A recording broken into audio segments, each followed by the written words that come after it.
According two videos कि हम लोगों ने लास्ट लेक्चर के अंदर सिंपल पेंडुलम को इम्प्लीमेंट कर लिया हुआ था। सो आज के लेक्चर के अंदर हम लोग जो ड्रिवन पेंडुलम है या फिर हम नॉन लीनियर पेंडुलम है, इसके अलावा डैम्ड पेंडुलम है, उसके जो बुक के ऊपर ग्राफ हैं उनको प्रोड्यूस करने की कोशिश करेंगे।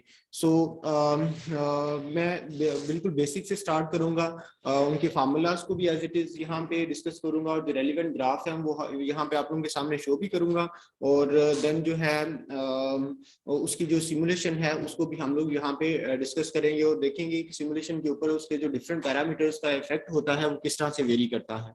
सो उसकी थ्योरी भी मैं साथ साथ डिमोन्स्ट्रेट करता जाऊंगा। अपार्ट फ्रॉम दिस मैंने जो इसका प्रीवियस लेक्चर था, जो लेक्चर नंबर 20 बनता है, जो मैंने पहले ऑलरेडी अपलोड किया हुआ है, उसके ऊपर इसकी डिटेल थ्योरेटिकल डिस्क्रिप्शन है।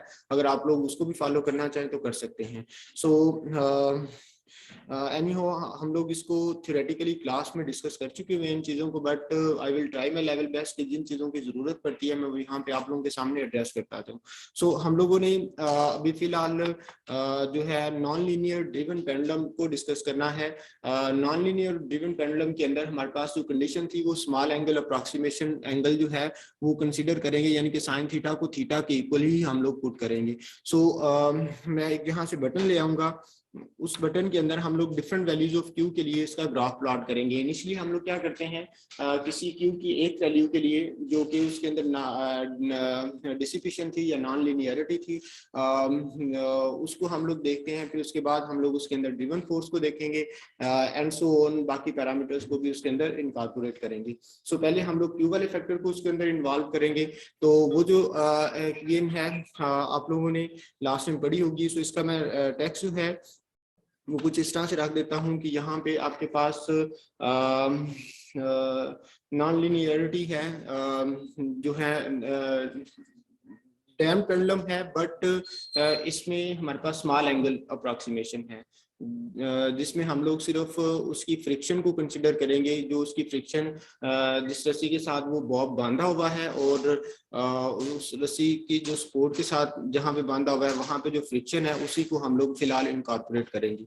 सो आप लोग इसका नाम जो भी देना चाहें, आप लोग इसको डिसिपेटेड पेंडुलम, डैम्ड पेंडुलम का नाम दे सकते हैं, बट हम लोग एक्चुअली इसको डैम्ड का वर्ड इस वजह से मैंने यूज करना चाहता क्योंकि हम लोग इसके अंदर स्टिल स्मॉल एंगल अप्रॉक्सीमेशन के अंदर है, जिनके साइन थीटा की जगह पे थीटा पुट कर रहे हैं फार्मूला के अंदर। सो बिकॉज ऑफ दैट हम लोग इसको एक्चुअली डैम नहीं कह रहे, but you can say that कि ये आपके पास फ्रिक्शन की वजह से जो उसके अंदर डिसिपेशन आ रही है, सिर्फ इतने पोर्शन को हम लोग जब इनकॉर्पोरेट करेंगे तो वो डैम पेंडुलम की ही एक फॉर्म बन जाएगी, but not with complete angle, वो स्मॉल एंगल अप्रॉक्सीमेशन के अंदर ही रहेगा। सो मैं इस बटन के अंदर आऊंगा। सबसे पहले हम लोगों ने वेरिएबल्स को डिक्लेयर करवाना है। तो जो फार्मूला था उसके मुताबिक आपके पास जो एक्सचेंज आती थी वो सेकंड ऑर्डर डिफरेंशियल इक्वेशन थी, उसको आप लोगों ने फर्स्ट ऑर्डर डिफरेंशियल इक्वेशन के अंदर कन्वर्ट किया हुआ था। सो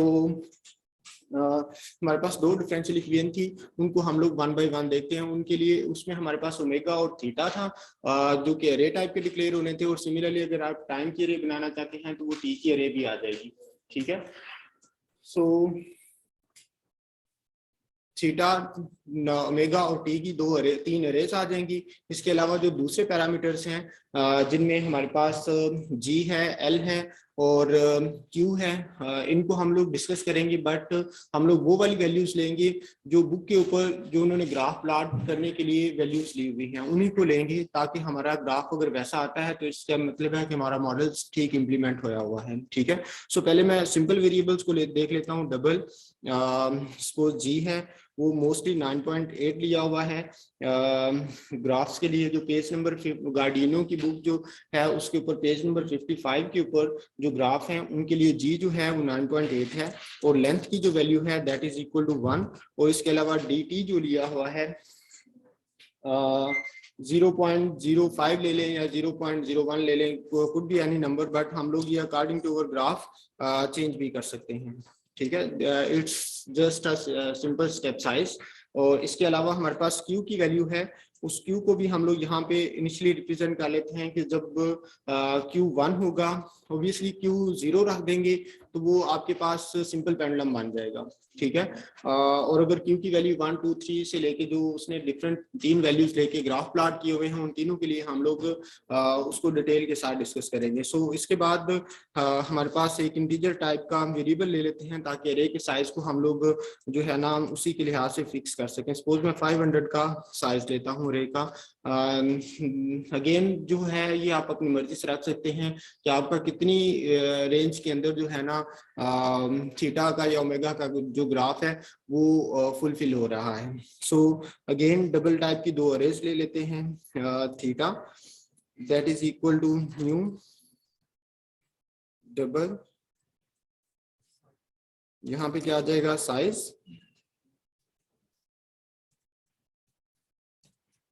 सिमिलरली डबल, और आगे क्या आ जाएगा W या omega, angular velocity, you can say any name to that number double, और यहाँ पे क्या आ जाएगा अगेन साइज, और सिमिलरली आप टाइम की भी इक्वेशन बना लें, double T is equal to new double, और उसमें भी अगेन क्या आ जाएगा साइज आ जाएगा, ठीक है।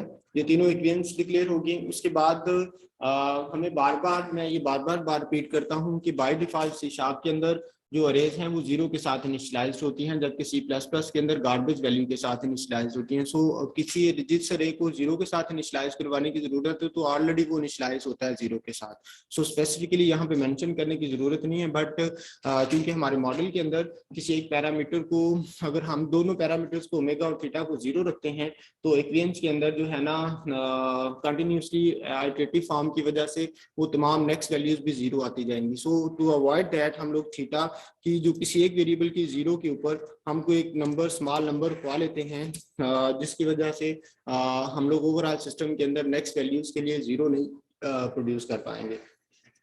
सो नेक्स्ट स्टेप के अंदर हमारे पास फ्रॉम I0 से लेके length, both method can be used, कि आप यहाँ पे थीटा डॉट जो लेंथ है -1 कर दे। -1 हम लोग क्यों कर रहे हैं, ताकि इंडेक्स बाउंड्री से बाहर ना जाए, अरे का जो इंडेक्स है उसकी बाउंड्री से बाहर ना जाए। सो यहाँ पे आके हम लोग जो मॉडल है वो कुछ इस तरह से पुट करते हैं कि जो हमने ग्राफ प्लॉट करना है थीटा का, ठीक है। सो थीटा डिपेंड कर रहा है ओमेगा के ऊपर, ठीक है।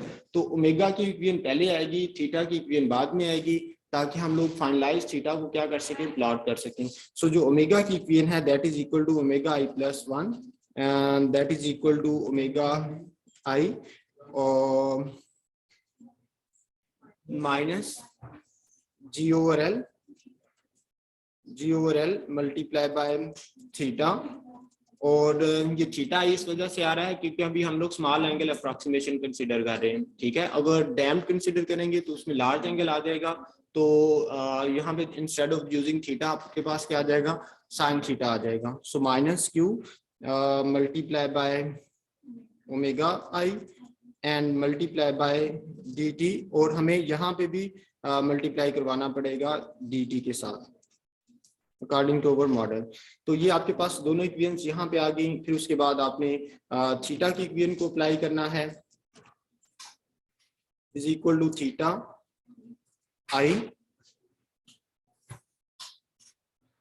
नेक्स्ट जो है प्लस ओमेगा I, और बुक के अंदर जो वो ग्राफ के डिस्क्रिप्शन में कह रहा है कि उसने वो जो ग्राफ प्लॉट किए हुए हैं वो आइलर क्रोमर मेथड को यूज किए हैं, आइलर मेथड को नहीं किए। So instead of putting only I, हम लोग यहाँ पे क्या करेंगे, updated value of omega use करेंगे। सो मल्टीप्लाई पे क्या आ जाएगा dt। नाउ अब आपको इक्वेशन के ऑर्डर का भी ज़हन में रखना पड़ेगा कि अगर सपोज करें आप ये थीटा वाली इक्वेशन को पहले लिख देते हैं और ओमेगा वाली को बाद में लिख देते हैं, लेकिन यहाँ पे देखिए ओमेगा I+1 यूज हो रहा है, तो यूज होने से पहले अगर आप लोग कैलकुलेट नहीं करते तो वो उसकी 0 वैल्यू को यूज करेगा, ठीक है। सो टू अवॉइड दिस डिस्क्रिपेंसी आप क्या करेंगे कि पहले ओमेगा कैलकुलेट करेंगे, तो देन वो उसकी अपडेटेड वैल्यू को क्या करेगा, यहाँ पे यूटिलाइज कर सकेगा। सो नेक्स्ट जो है हमारे पास TO5+1 is equal to TO5 plus dt आ जाएगा, ठीक है। यहाँ तक आपके पास क्या हो गया, कैलकुलेशंस हो जाएंगी। जब ये पूरी फॉर लूप कंप्लीट होगी उसके बाद हम लोगों ने प्लॉट करना है, तो उसके जो वेरिएबल आ जाएंगे सॉलिड ब्रश, उसमें हमारे पास क्या आ जाएगा,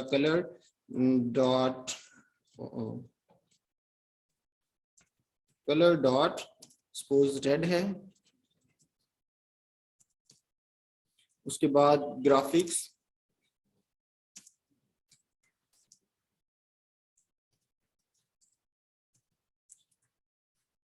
सिमिलरली नेक्स्ट जो है हम लोग फॉर लूप यूज करेंगे फ्रॉम i0 से लेके, हम लोग यहाँ पे आप साइज भी ले सकते हैं। मैं डिफरेंट इस वजह से यूज कर रहा हूँ कि जैसे हमने साइज पास किया हुआ अरे का लेंथ डिफाइन करने के लिए, तो हम दोनों जो को एक दूसरे की जगह पे यूज कर सकते हैं। बट यहाँ पे हम लोग -1 इस वजह से यूज कर रहे हैं क्योंकि इंडेक्स प्लस हो रहा है, तो इस इंडेक्स प्लस होने की वजह से वहां पे जो है इंडेक्स उसकी बाउंड्री से बाहर जाने के चांसेस हैं। सो टू अवॉइड दैट एरर हम लोग यहाँ पे -1 को इंक्लूड करवा देते हैं। सो नेक्स्ट जो है gg.fill ellipse, इसमें सॉलिड ब्रश आ जाएगा। नेक्स्ट जो है आपकी हॉरिजॉन्टल शिफ्टिंग है, यहाँ पे आपके पास टी, अब आपके पास अरे है तो वो डबल टाइप की डिक्लेयर होगी है। यहाँ पे आर्गुमेंट जो पास होना है वो फ्लोट टाइप का है, सो इस वजह से उसको हम लोग पहले ही टाइप पास कर लेंगे। सो अब हम लोग इसको देखेंगे कि स्केलिंग के पर्पस के लिए आपको कितना मल्टीप्लाई या डिवाइड करना पड़ता है, वो हम लोग थोड़ी देर तक देखेंगे प्लॉट करने के बाद। So similarly 250 minus type casting की वजह से फ्लोट, क्योंकि यहाँ पे फ्लोट पास होना है और आपके पास जो थीटा है that is declared as double type. So यहाँ पे आपके पास आई आ गया और 5x5 की विड्थ और हाइट की आप वहाँ पे इस पॉइंट के ऊपर एलिप्स ड्रॉ करेंगे। सो जब हम लोग Q1 के साथ ग्राफ प्लॉट करेंगे, लेट्स सी कि आपके पास आउटपुट क्या आती है, या अगर कोई एरर आती है तो उसको भी हम लोग देखते हैं।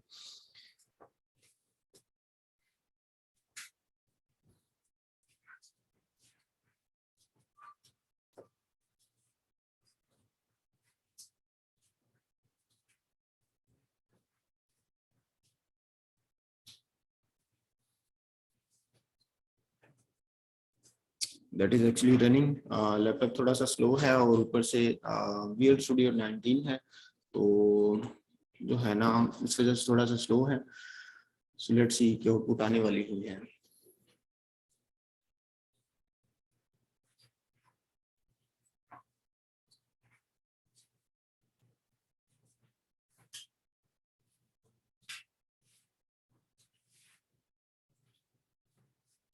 So after clicking the button हमारे पास यहाँ पे कुछ ना हमें ग्राफ में वेरिएशन नजर आ रही है, लेकिन इसको हम लोग मैनेज करने के लिए क्या करते हैं, स्मॉल वैल्यूज आ रही हैं तो उसको जूम आउट करते हैं, स्केलिंग करते हैं। अलोंग एक्स एक्सिस भी बहुत स्मॉल है और अलोंग वाई एक्सिस भी बहुत स्मॉल है, तो हम लोग किसी फैक्टर के साथ इसको मल्टीप्लाई करवाते हैं, अलोंग एक्स एक्सिस के लिए भी और अलोंग वाई एक्सिस के लिए भी। सो रिकॉर्डिंग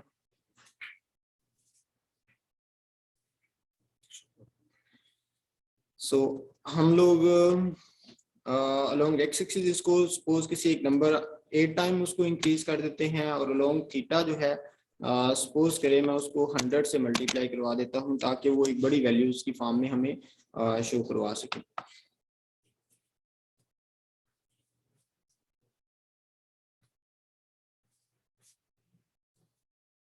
ठीक है, and still we can also increase number along Y axis. Instead of using 100 आप लोग क्या कर लें, 500 यूज कर लें, या ऊपर dt की वैल्यू इंस्टेड ऑफ यूजिंग 0.05 आप 0.1 यूज कर लें, तो देन भी आपको यहाँ से मल्टीप्लिकेशन कम करना पड़ेगी। सो बट इट्स बेटर कि आप लोग dt की वैल्यू कम रखें और यहाँ पे मल्टीप्लिकेशन बढ़ा लें। अगर बाज़ दफा केसेस के अंदर ऐसा होता है कि dt की वैल्यू आप बड़ी रख लें तो ओवरफ्लो के एरर आना शुरू हो जाते हैं। ठीक है, तो ये वाला जो केस था आपको याद होगा, मैंने थ्योरी में बताया था कि ये क्योंकि स्मॉल वैल्यू थी और इसको हम लोग अंडर डैम्प्ड का नाम देते हैं, क्योंकि स्मॉल वैल्यू के लिए हम लोग इसको क्या नाम देते हैं, अंडर डैम्प्ड का नाम देते हैं। नाउ अब मैं ऐसा काम करता हूँ कि क्यू की वैल्यू को टेक्स्ट बॉक्स से ले लेता हूँ, ठीक है, ताकि मुझे बार बार बता, मेरा मतलब कोड चल गया है क्यू की एक वैल्यू के लिए, तो ये करेक्ट था, तो मैं क्यू की वैल्यू जो है वो टेक्स्ट बॉक्स से ले लेता हूँ। सो फॉर दैट मुझे यहाँ पे आके टूल बॉक्स में जाके टेक्स्ट बॉक्स ढूंढना होगा, अल्फाबेटिकली है तो डेफिनेटली ये टी वाली रेंज के अंदर होगा।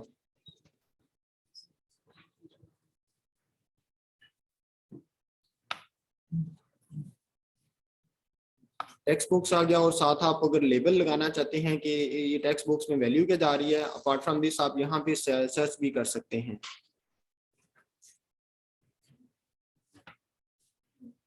लेबल, और यहाँ पे आप इसको क्यू का नाम दे दें। इसका जो टेक्स्ट है उसको लेबल की बजाय किस में कन्वर्ट कर दें, क्यू में कर दें। ठीक है, तो अगेन मैं इसकी कोडिंग में जाके instead of putting constant value मैं इसको टेक्स्ट बॉक्स से कन्वर्ट करवा लेता हूँ।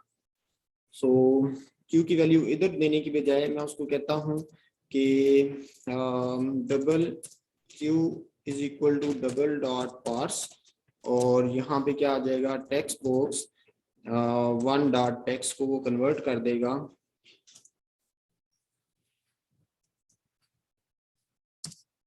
क्यू में। अब मैं इसकी वैल्यूज को for different values of Q ये ग्राफ प्लॉट कर सकता हूँ, मुझे सेपरेट बार बार बटन नहीं यूज करना होगा। ठीक है, सो मैं यहाँ पे सपोज करें 1 रखता हूँ, वो 1 किस चीज के लिए है, अंडर डैम्प के लिए है, स्मॉल वैल्यू ऑफ क्यू है, तो आपके पास ये वाला ग्राफ आएगा। एंड सिमिलरली अगर सपोज किया आप यहाँ पे वैल्यू रखते हैं 5, तो इसको क्या ग्राफ देना चाहिए, क्रिटिकल डैम्प का बिटवीन वैल्यू है। तो अब आप यहाँ पे एक और भी काम कर सकते हैं कि पहले वाला ग्राफ क्या हो जाए, रिमूव हो जाए। तो उसके लिए आप यहाँ पे दिस डॉट रिफ्रेश की एक कमांड है, इसको यूज कर लेंगे, तो वो पहले जो भी आपने कोड का ग्राफ प्लॉट किया होगा तो उसको क्या करेगा, रिमूव कर देगा और नए सिरे से उसके ऊपर जो ग्राफ होगा उसको प्लॉट करेगा। सो लेट्स सी, हो सकता है हमें थोड़ी बहुत वेरिएशन करना पड़े, बट जो है लेट्स सी कि वो क्या पॉसिबल हमें रिजल्ट दे रहा है। 1 के लिए हमें वो ये वाला ग्राफ देता है, सिमिलरली 5 के लिए हम लोग चेक करते हैं कि वो किस तरह का ग्राफ दे रहा है। यहाँ पे थोड़ी सी पीक बन रही है नीचे की तरफ, अगर आप लोग थोड़ा सा गौर करें, लेकिन ये हम लोग dt की वैल्यू को इंक्रीज करके भी हैंडल कर सकते हैं कि वो एक बड़ी पीक आपको पहले ही स्टेप में शो करवा देगा। सो इंस्टेड ऑफ यूजिंग 0.5 आप यहाँ पे क्या कर सकते हैं, 1 यूज कर सकते हैं। सो उसके लिए आप अगेन क्या करें,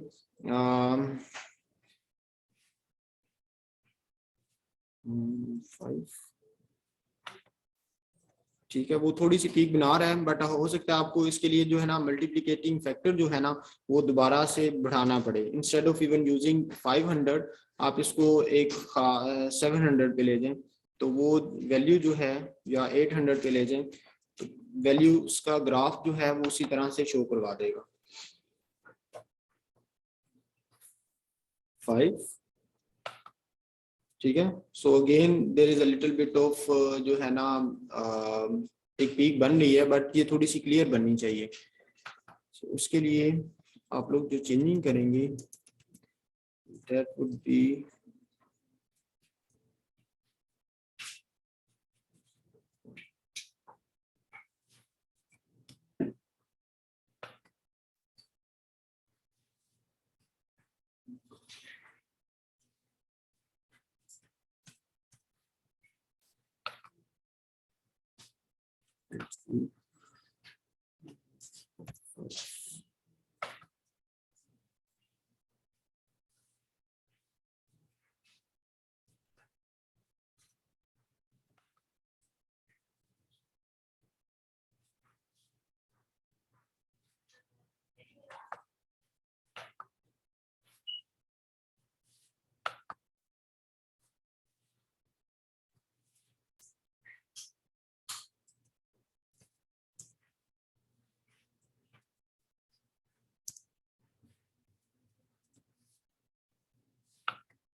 ठीक है। ये स्मॉल सी बन रही है, छोटी सी पीक यहाँ पे जो आपको कहा गया था। उसके लिए आप इसको मजीद थोड़ा सा क्लियर करने के लिए यहाँ पे 10 से मल्टीप्लाई करवा लें, इसको 1200 पे ले जाएं, और जो अरे साइज है इंस्टेड ऑफ 500 आप थोड़ा सा इसको चाहें तो 600 पे ले जाएं। ठीक है, अब आप देख सकते हैं ये जस्ट थोड़ी सी स्केलिंग है और dt की वैल्यूज की जो ना सेटिंग है, तो वो आप लोग जो है ना खुद से देख सकते हैं कि किस तरह से मैनेज हो सकती है। ठीक है, ये स्मॉल सी पीक बन रही है जो आप लोगों को थ्योरेटिकली बताई गई थी कि क्रिटिकल डैम्पिंग के लिए, अनडैम्प्ड के लिए, सॉरी क्रिटिकल डैम्प के लिए वो कंप्लीट साइकिल नहीं परफॉर्म करता, थोड़ी सी नीचे की तरफ बैक बनती है, उसके बाद वो कंटिन्यूसली कांस्टेंट हो जाता है। So now coming towards case में हमारे पास अगर उसकी वैल्यू जो है वो डैम्प पे चली जाए तो आपके पास जो है ना स्टेट ग्राफ डिक्रीजिंग आता है और एट दी एंड वो जीरो को अप्रोच कर जाता है। सो ये लास्ट टाइम हम लोग सारा डिस्कस कर चुके हुए हैं। सो होपफुली ये जो आपके पास क्यू की वजह से हमने फ्रिक्शन ऐड की थी जो कि उसकी स्ट्रिंग के साथ अटैचमेंट की वजह से थी, उसको हम लोगों ने मॉडल कर लिया हुआ है। सो नेक्स्ट स्टेप के अंदर हमारे पास जो सिमुलेशन है, मैं इसका जो नाम है वो हम लोग यहाँ पे रख देते हैं प्रॉपर्टीज में जाके, ताकि हम लोग जो नया काम करने लगे हैं उसमें टेक्स्ट बटन, इसका क्या नाम रखेंगे, नॉन लीनियर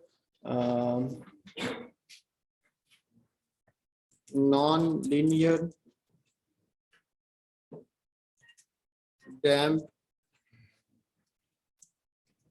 पेंडुलम। बट आप लोग ये कंसिडर करेंगे कि यहाँ पे हमारे पास स्टिल स्मॉल एंगल अप्रोक्सीमेशन है। सो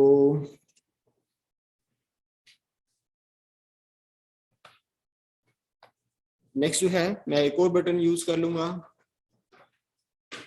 उस बटन के अंदर हम लोग नॉन लीनियर ड्रिवन डैम्प पेंडुलम को डिस्कस कर लेंगे।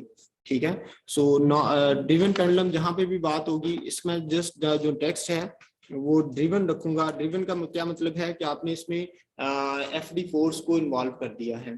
ठीक है, सो मैं यहाँ पे आके अगेन जो है इसी कोड को क्या करता हूँ, कॉपी पेस्ट कर लेता हूँ ताकि मुझे ये जो है ना बार बार चीजें टाइप ना करना पड़े, ताकि हमारा मैक्सिमम टाइम बच सके।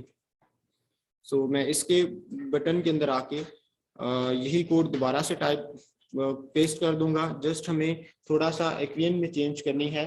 दो पैरामीटर्स हैं, एक तो हमारे पास एफडी का पैरामीटर है, अगेन वो भी हमें क्या करना पड़ेगा,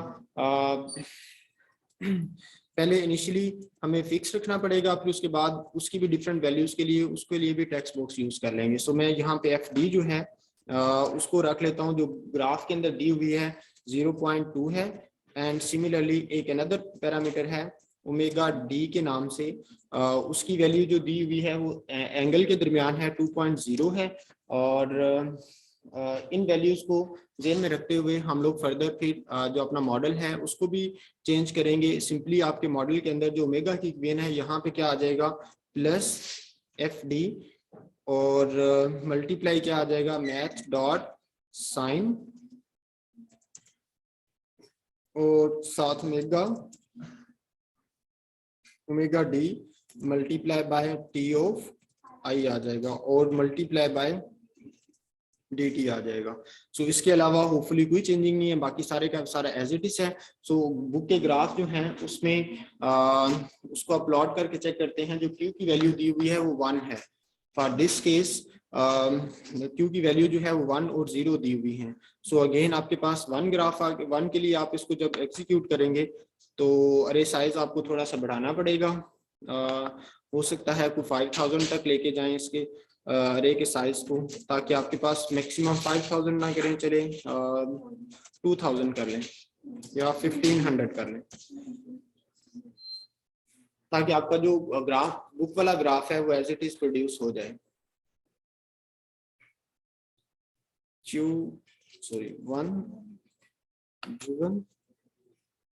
ठीक है, तो वो आपके पास यहाँ पे थोड़ी सी वेरिएशन थी, आप टी को थोड़ा सा मल्टीप्लाई करवाएंगे तो आपके पास वही ग्राफ आ जाएगा जो बुक के ऊपर दिया हुआ है।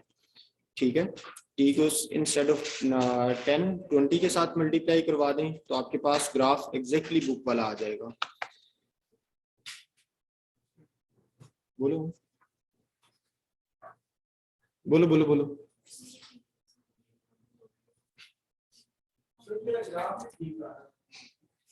अभी नहीं आ रहा ग्राफ, चले मैं लेक्चर कंप्लीट कर लूँ, उसके बाद आपके एरर जो है ना वो वहां पे बैठ के रिजॉल्व करवा दूंगा।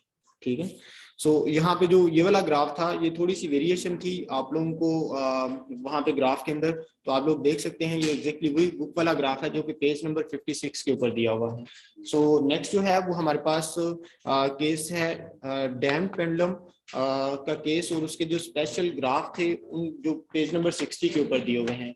डैम पेंडुलम के अंदर सिर्फ और सिर्फ इक्वेशन यही रहेगी, इंस्टेड ऑफ यूजिंग थीटा आपके पास क्या आ जाएगा, साइन थीटा आ जाएगा, यानी कि यही काम जो होगा हम लोग कर रहे होंगे, but using instead of using theta हम लोग क्या यूज कर रहे होंगे, साइन थीटा यूज करेंगे। उसे इसके अंदर आपके पास तमाम आ जाएंगे, जो है ये पेंडुलम जो है वो नॉन लीनियर भी होगा, ड्रिवन भी होगा, और साथ क्या होगा, डैम्ड पेंडुलम भी होगा। ठीक है। सो ये इसके अंदर तमाम केसेस आ जाएंगे। इसमें हमारे पास एफ डी की वैल्यू भी वेरी करेगी। सो लेट्स स्टार्ट के इसमें हम लोग जो है मैं ऊपर वाला कोड अगेन सारा कॉपी पेस्ट कर लेता हूं ताकि मैं वो कोड सारा लिखने से बच सकूं। सो मुझे थोड़ी सी जो चेंजिंग करना पड़ेगी मैं उसे ही फोकस करूंगा। थीटा की जगह के ऊपर मुझे साइन थीटा प्लेस करवाना होगा फार्मूला के अंदर, इस जगह के ऊपर। ठीक है। सो यहाँ पे आके मैथ डॉट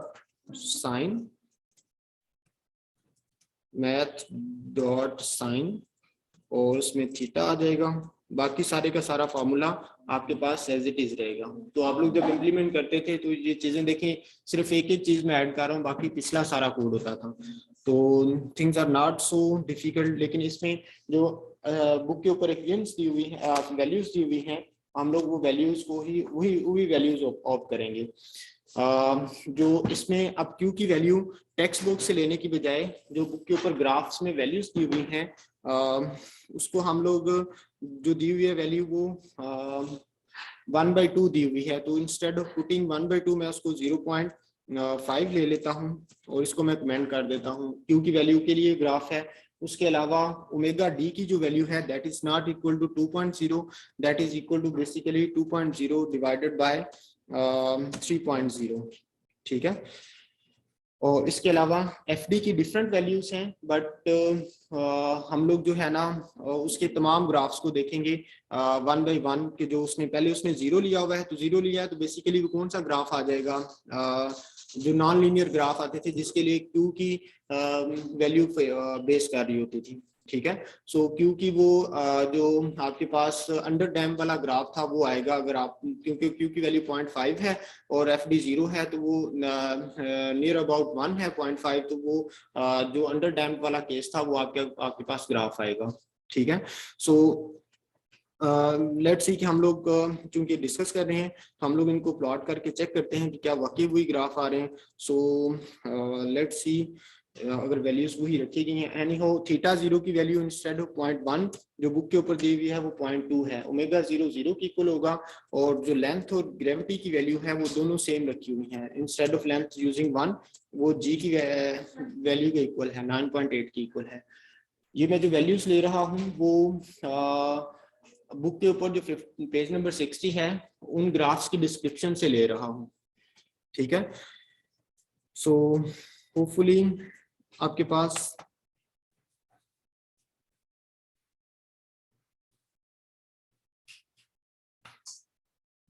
ठीक है। तो ये आप लोग ग्राफ देखें, बिल्कुल वही है जो कि अंडर डैम वाला केस था, एग्जैक्टली सेम ग्राफ आ रहा है। सो नेक्स्ट जो है हमने एफ डी की वैल्यू को चेंज करना है। तो एफ डी की वैल्यू को मैं instead of putting again and again there, हम लोग इसको टेक्स्ट बॉक्स से ले लेते हैं। ठीक है। सो मैं एफ डी के लिए क्या करता हूँ, एक नया टेक्स्ट बॉक्स ले लेता हूँ। उसके लिए मैं इन दोनों को क्या करता हूँ, कॉपी कर लेता हूँ और पेस्ट करूंगा। तो इनके जो लेबल और मैंने दोनों कॉपी पेस्ट कर लिए हैं, तो ये टेक्स्ट बॉक्स 2 होगा, और ये आपके पास क्यू की जगह के ऊपर मैं क्या कर लेता हूँ, एफ डी लिख देता हूँ। ठीक है। तो इसके कोड के अंदर जाके मैं इसको कहता हूँ कि इंस्टेड ऑफ यूजिंग दिस वो क्या करें, डबल डॉट पार्स, और वो टेक्स्ट बॉक्स 2 से वैल्यूज को उठाए एज अ टेक्स्ट और उसको प्लेस करवा दे कन्वर्ट करके किसमें, एफ डी में। सो नाउ अब हम लोग क्या करते हैं, सारे ग्राफ्स को चेक करते हैं कि क्या वो एग्जैक्टली ग्राफ आ रहे हैं। दो को वेरीफाई करेंगे और उसके बाद जो थर्ड है उसके ऊपर एक कंडीशन आती है, उसको हम लोग सेपरेट बटन की फॉर्म में ले जाएंगे। सो यहाँ पे हमने पहले 0 पुट करना है, तो आपके पास चेक करना है कि वही ग्राफ आता है या नहीं। फिर उसके बाद जो नेक्स्ट ग्राफ है बुक के ऊपर, वो FD की 0.5 वैल्यू के लिए है। ठीक है, सो लेट्स सी कि वो ग्राफ भी सही आता है। ये थोड़ी सी मल्टीप्लिकेशन ज्यादा है, हम लोग इसको कम कर लेते हैं ताकि जो है ना विद इन स्केल हमारे पास उसका ग्राफ आ सके। ये लॉन्ग वाई एक्सिस जो है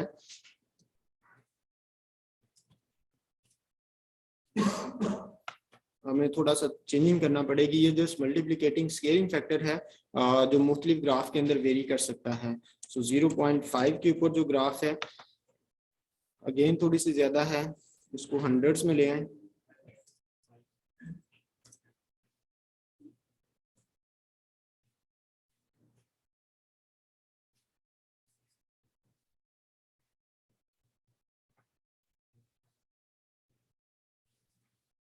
जीरो पॉइंट फाइव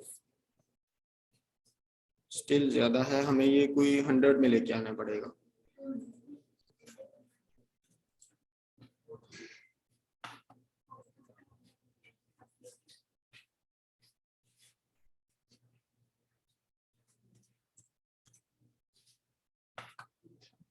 ठीक है, तो यही ग्राफ आता है अगर आप लोग बुक के ऊपर देखें और अरे साइज बढ़ा देंगे या डी की वैल्यू को इंक्रीज कर देंगे तो देन आपके पास ऐसा ही ग्राफ आता है।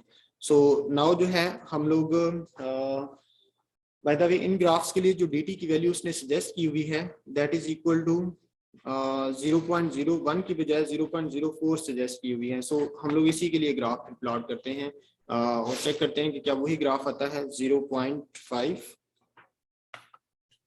ठीक है, तो आपके पास कुछ इस तरह से वैल्यूज आ रही हैं और यही एग्जैक्ट ग्राफ है। और नाउ सॉरी हम लोग FD की वैल्यू जो है वो जो ग्राफ के अंदर नेक्स्ट वैल्यू दी हुई है वो 1.2 दी हुई है।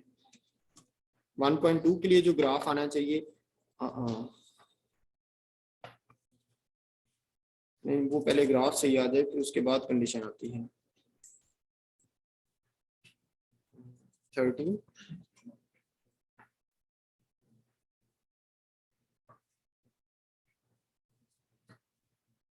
1.2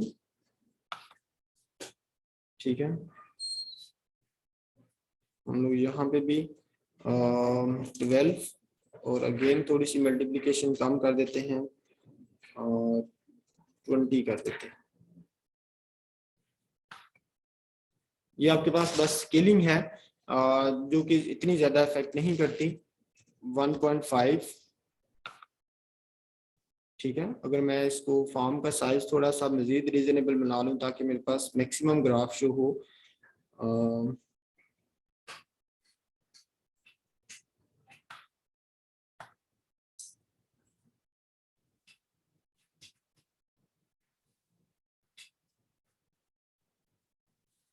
1.5 तो तकरीबन यही एग्जैक्टली ग्राफ आता है 1.2 के लिए। 1.2 पुट करेंगे तो आपके पास जो ग्राफ आएगा वो एग्जैक्टली तकरीबन यही आएगा। अब इसके ऊपर उसने कंडीशन लगाई हुई है, वो ग्राफ जो है वो पाई से -पाई के दरमियान ग्राफ रहना चाहिए।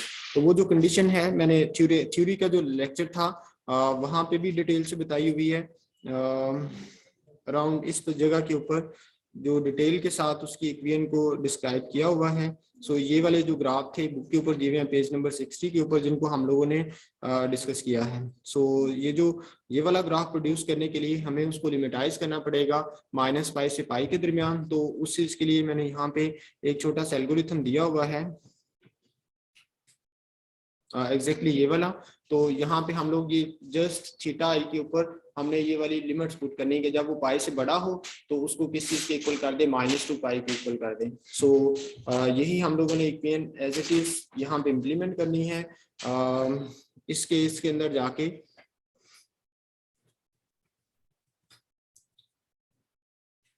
सो अगेन मैं ये सजेस्ट करूंगा कि इस बटन को आप कॉपी पेस्ट कर लें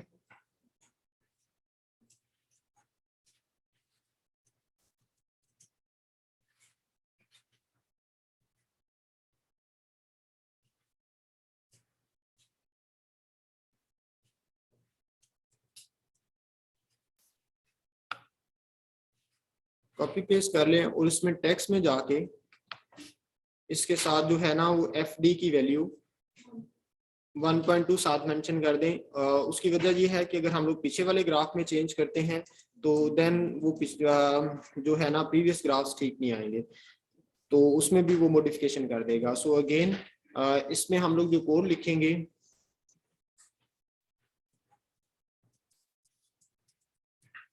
ये सारा कॉपी पेस्ट कर लेंगे, इसमें FD की वैल्यू टेक्स्ट बॉक्स से लेने की बजाय हम लोग फिक्स कर देंगे।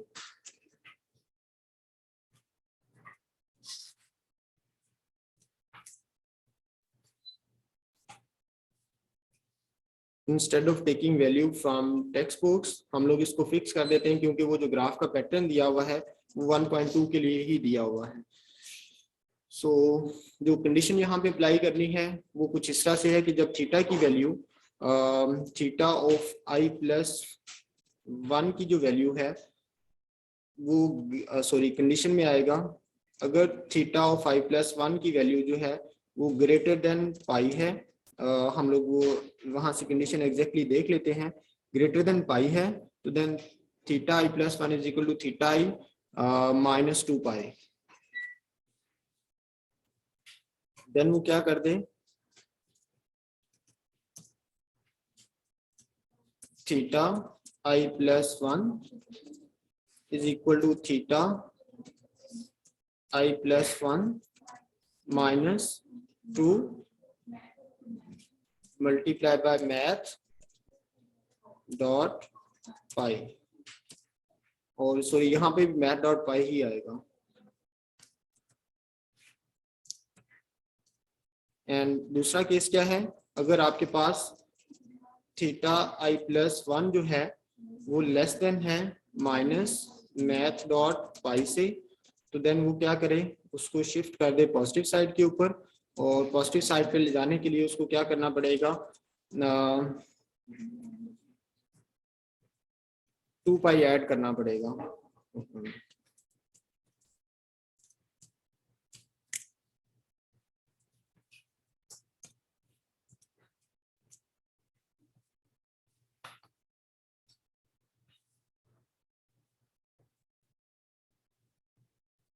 क्योंकि हमने अपनी फिक्स किया हुआ है तो एग्जैक्टली वही ग्राफ आ रहा है। आप सिर्फ क्योंकि बटन ज्यादा हो गए हैं, या तो ये करें कि बटन को थोड़ा सा ऊपर कर लें ताकि जो है मिक्सिंग ना हो ग्राफ के साथ, और साथ जो है इसका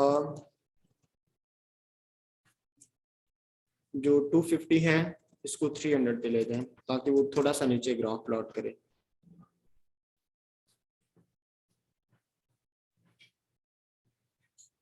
ठीक है, अब ये आपस में ज्वाइन नहीं है। अगर आप लोग यहाँ पे ग्राफ देखें तो जो एग्जैक्टली ग्राफ आ रहा है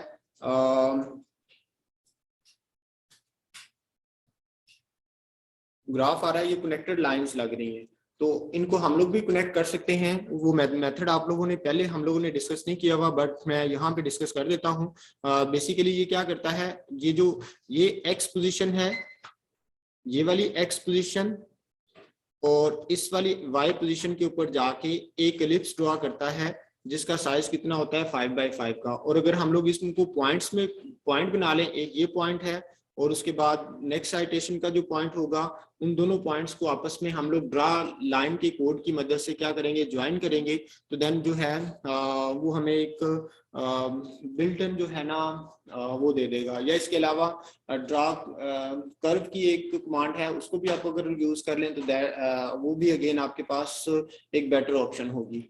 सो हम लोग किसी एक को यूज कर सकते हैं। उसके लिए आपको सिंपली क्या करना पड़ेगा, सपोज करें कि आप यहाँ पे एक वेरिएबल बना ले, मैं अब इसको एज इट इज रहने देता हूँ। मैं इसी का सेकंड केस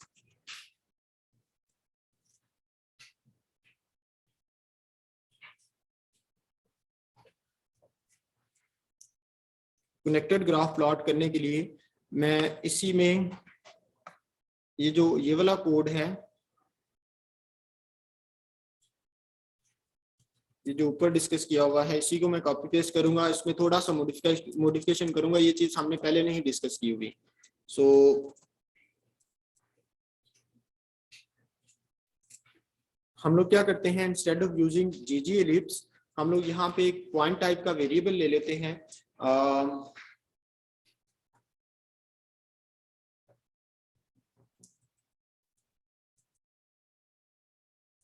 यहाँ पे एक वेरिएबल ले लेते हैं पॉइंट टाइप का, उसमें पास कर देते हैं point p is equal to new point, और उसमें हम लोग एग्जैक्टली यही चीजें लिखवाएंगे जो यहाँ पे लिखवा चुके हुए हैं। अब वो इंटीजर्स वगैरह में कन्वर्ट करने की हमें एरर देगा।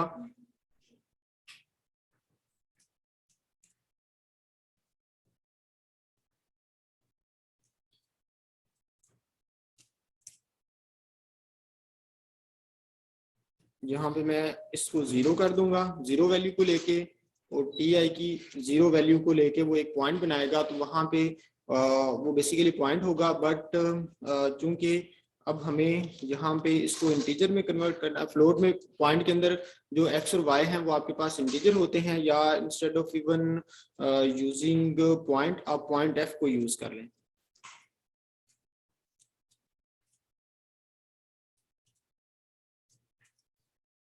पॉइंट f को यूज कर लेंगे तो ये एरर खत्म हो जाएगी, यानी कि उसमें इंटीजर वैल्यूज नहीं है, हॉरिजॉन्टल कंपोनेंट और वर्टिकल कंपोनेंट, तो आप लोग जो है फ्लोटिंग टाइप की वैल्यूज आ रही हैं। ठीक है, सो ये वाला x कंपोनेंट है और ये वाला आपके पास y कंपोनेंट था। मैंने एग्जैक्टली वहां से कॉपी पेस्ट किया इस वजह से, क्योंकि वो हमारा ग्राफ था तो वो एग्जैक्टली आ रहा था, सो इस वजह से वही x और y उठा के पॉइंट p1 के अंदर स्टोर करवा ली। अब उसके बाद यहाँ पे आके ओमेगा चेंज हो रहे हैं, तो अब चेंज वाली जो ओमेगा की वैल्यू है उनको अपने पास सेव करवाएंगे और उसके बाद उसको प्लॉट भी करते जाएंगे। सो यहाँ पे आके हम लोग उसको कहते हैं कि पॉइंट, जो सेकंड पॉइंट है P2 that is equal to new point, और उसमें हम लोग क्या पास कर देंगे, सॉरी ये भी अगेन फ्लोटिंग पॉइंट लेना पड़ेगा। अगर आप लोग फ्लोटिंग नहीं लेते तो यहाँ पे आपको इंटीजर वैल्यूज पास करना होगी। ठीक है, यहाँ पे आपको इसकी बॉडी के अंदर इंटीजर वैल्यूज पास करना होगी। सो हमारे पास जो वैल्यूज आ रही हैं वो अशारिये वाली हैं, तो उन अशारिये वाली वैल्यूज को लाने के लिए हमें यहाँ पे देखिए इंटीजर वैल्यूज पास करना पड़ रही है, लेकिन हमारे पास जो वैल्यूज आ रही हैं यहाँ पे फ्लोट वाली हैं, तो इस वजह से हम लोग पॉइंट की जो स्ट्रक्चर है इंस्टेड ऑफ इंटीजर वाला हम लोग अशारिये वाला यूज कर रहे हैं। तो मैं इन चीजों को एग्जैक्टली यहाँ पे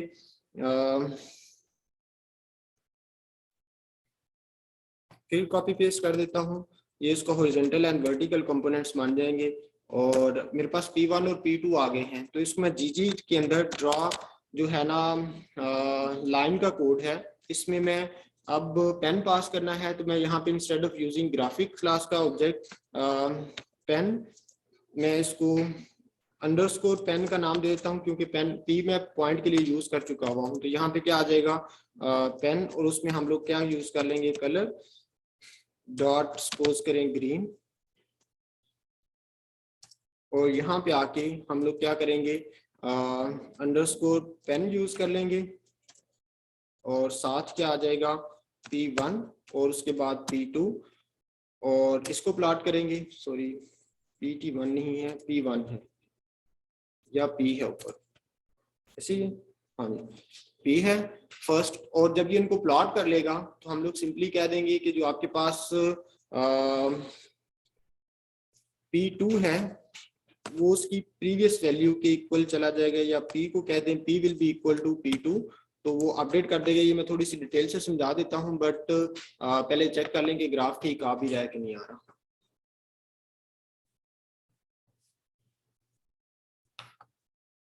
ठीक है, तो अब वो देखिए उसने लाइंस की मदद से उसको क्या किया है, ज्वाइन कर लिया। आप इसका जो है ना साइज भी बढ़ा सकते हैं। पेन की जो यहाँ पे विड्थ है आप पास कर दें, सपोज 4 पास कर देंगे, तो वो 4 साइज का पेन चूज करके जो है ना